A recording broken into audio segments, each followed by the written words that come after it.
The Trees of the Dancing Goats by Patricia Polacco. The Trees of the Dancing Goats.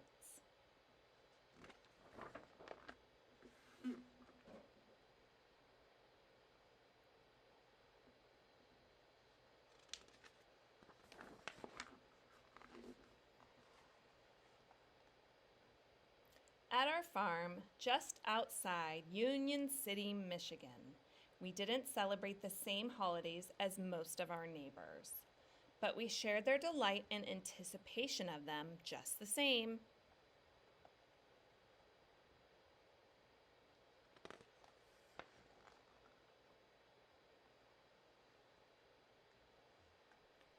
Such cold the winter brings, my babushka said as she looked out our front window. My bones it makes to ache. She slapped her chest, then caught my eye and winked. She wasn't fooling me. I knew how much she loved the snow. It reminded her of her homeland in the Ukraine. Carly, again you complain, but still you watch the snow with such light in your eyes, Grandpa said, and he threw her a kiss. My grandfather was from Soviet Georgia, way to the south of Russia. He and Babushka spoke Russian and had wonderful accents. They kept their homelands in their hearts, even though they would never be permitted to return. Just then, Mama rolled into the long driveway. "Mama's home! Mama's home!" my brother Richard called as we watched her get out of the car. Mama drove way over to Battle Creek every day to teach school. But now she would be off for 2 weeks because of the holiday season. I loved having her home for winter vacation. This year, we would have a week together to prepare and then 8 days of Hanukkah festivities.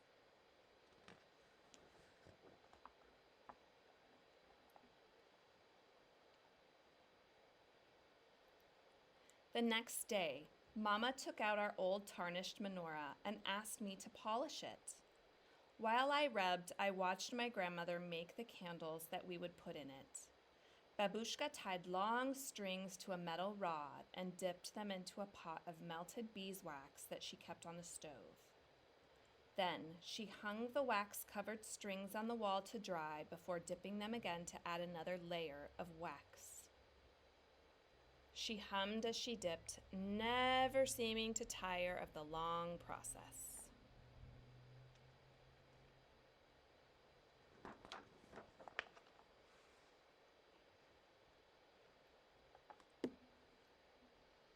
Grandpa prepared for our festival of lights as well. He carved small toys out of wood. Richard and I weren't supposed to know that he was making them for us. But he did every year, and that afternoon when he went to town, we couldn't help sneaking into his workroom to take a peek. "Look, a dancing goat!" my brother exclaimed as he held one up. "I like this one," I said, cradling a little dog in my palm. Grandpa had painted the animals with colors from his homeland. We marveled at how magical they all were. "Do you think he made enough for all 8 days of Hanukkah?" Richard asked as he eyed the array of wooden figures. "You know he has," I whispered. I took one lasting look, knowing that soon Grandpa would wrap them up in colored paper.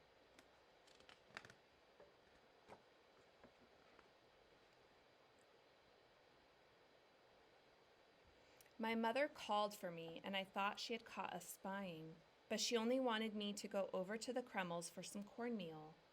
The Kremls, our nearest neighbors, lived half a mile down the road. They were farmers like us, and at harvest time, Mr. Kreml always helped Grandpa. All the neighbors helped each other that way. "Friendship means something," Grandpa always said, especially for those who till the soil. I practically lived at the Kreml's house because Cherry Kreml was my very best friend. We especially loved the holiday season when I'd watch her family decorate their Christmas tree, and she'd watch my family light our menorah.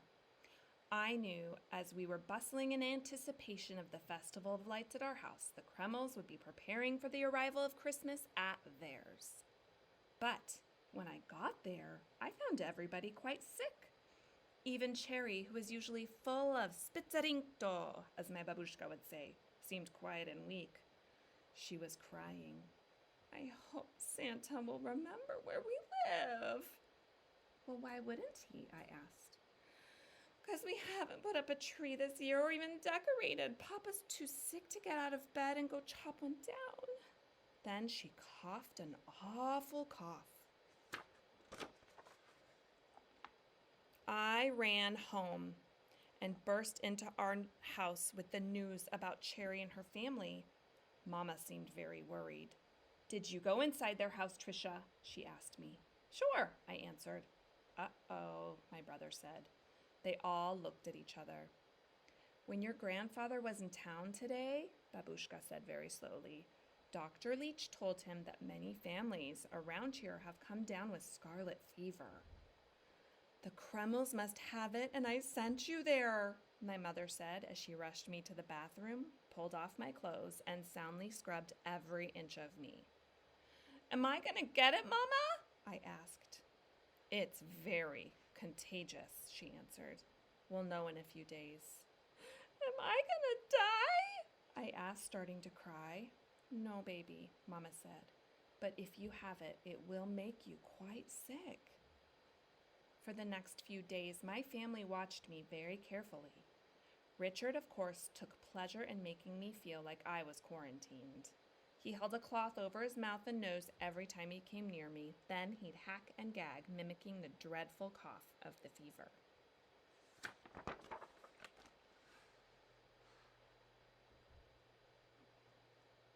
As more days passed, it was evident that I was not going to get sick. But more and more reports came to us of neighbors falling ill. The Everests, the Govlocks, the Tundervalds, the Molskis. It was an epidemic. We were all worried about our friends, but Babushka was determined that our Festival of Lights would go on as planned. On the afternoon before Hanukkah, she bustled around her kitchen. Such latkes I'll make this year, she exclaimed, while digging for the choicest potatoes in the bin. She hummed happily as she placed the potatoes in front of me. I shredded them with great care. They had to be just right for my babushka's latkes. Mama and Babushka dressed down 2 chickens for roasting and put them in the ovens.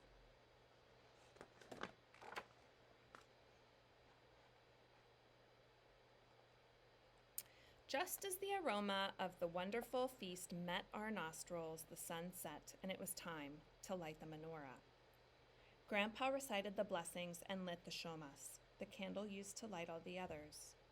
Babushka put the first candle in the menorah and lit it with the shomas. Then Mama told the story, as she did every year, of our people long ago. Tonight we are celebrating miracles, she started. The miracle that a very small band of Jewish farmers turned soldiers could defeat a huge Syrian army. Were they really farmers before they were soldiers? Richard asked. Simple farmers, Grandpa answered, just like us. They were fighting so they could worship in their own way, my mother added. Then there was a miracle of the light, my grandfather said, with a twinkle in his eye. 1 little tiny drop of oil burned in the temple for 8 days. Such a miracle, my babushka exclaimed. Miracles can happen even today, Grandpa said quietly.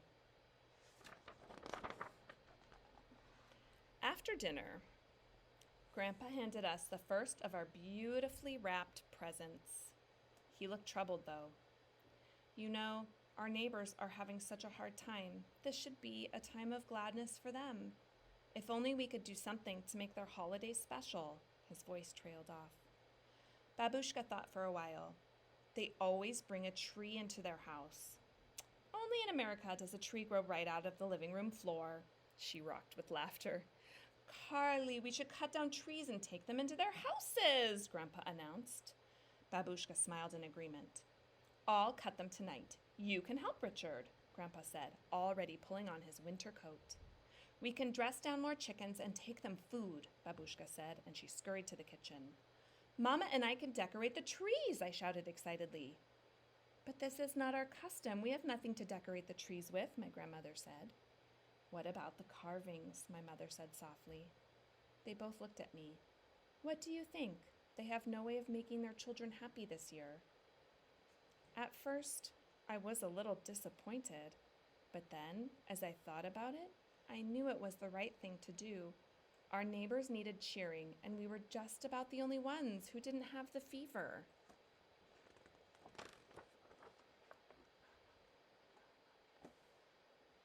Grandpa and Richard brought the cut trees into our living room. They nailed boards onto the bottom of each one so they would stand up. They were very small trees. Grandpa had only taken the tops off our evergreens. But they were beautiful, and when they were all standing in the living room, it looked like a forest. Like the woods just outside of Kiev when I was a little girl, Babushka said breathlessly. Grandpa started hanging some of his wooden animals on the branches of a tree.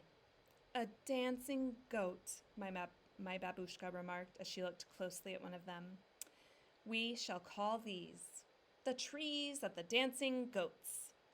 We made sure to hang a dancing goat on each and every tree.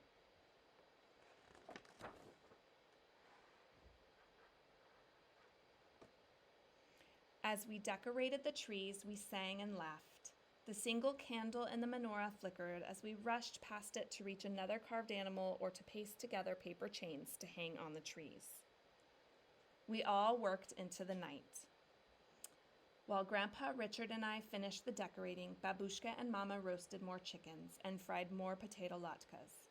They packed the food in baskets, and in each one, Babushka put one of her homemade Hanukkah candles. So they will have the light of God in their hearts, and so that God will protect them and make them well again, she murmured.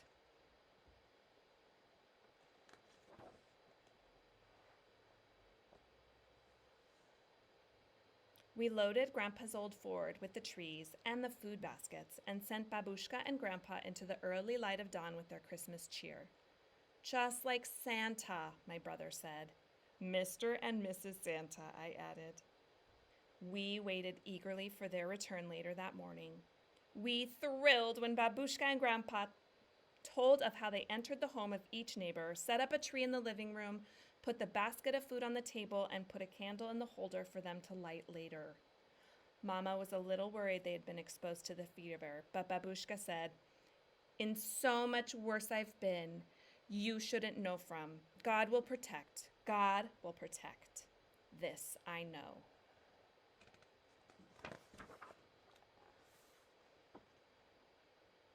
A week later, the 8 days of Hanukkah had come and gone, and we sat down to have our last feast. There was a knock at the door. Now who could that be? Babushka said as she scurried to the door with her usual warm smile. It was the Kremls, Cherry and her mom and dad. They looked pale, but assured us they were quite well now. "We have something for you," Cherry announced as she bolted through the door holding a basket. Her mother and father had tears in their eyes as they hugged my grandparents and my mother. "Look what my dad made for you," Cherry said. She pulled out a menorah that Mr. Kreml had carved out of wood. On it, he had mounted some of the animals that we had given to them.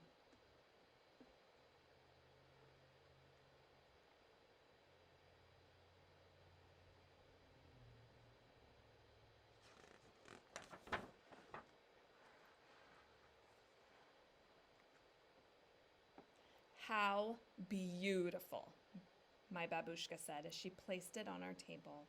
"Come, sit," Grandpa invited them. "You are so welcome. Thank you, thank you." "Thank you, George," Mr. Kreml said, looking into Grandpa's eyes. They sat down and they shared our feast. By this time, our menorah had been lit for an hour or so, and when we lit the candles in the new menorah, we noticed something wondrous. "Look!" I called out. "Our old candles are exactly as tall as the new ones." "The old ones don't even look burned down," Mama said softly. "Another miracle," Grandpa said. "A miracle indeed," my babushka said, giving me a big hug. Then we all got up and danced and laughed together in the flickering candlelight.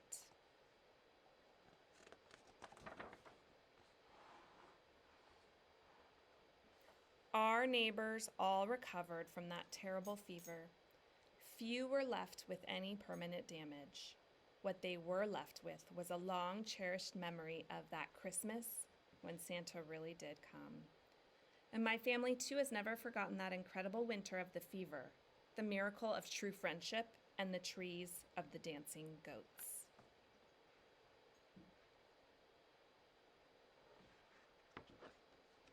And that is The Trees of the Dancing Goats by Patricia Polacco.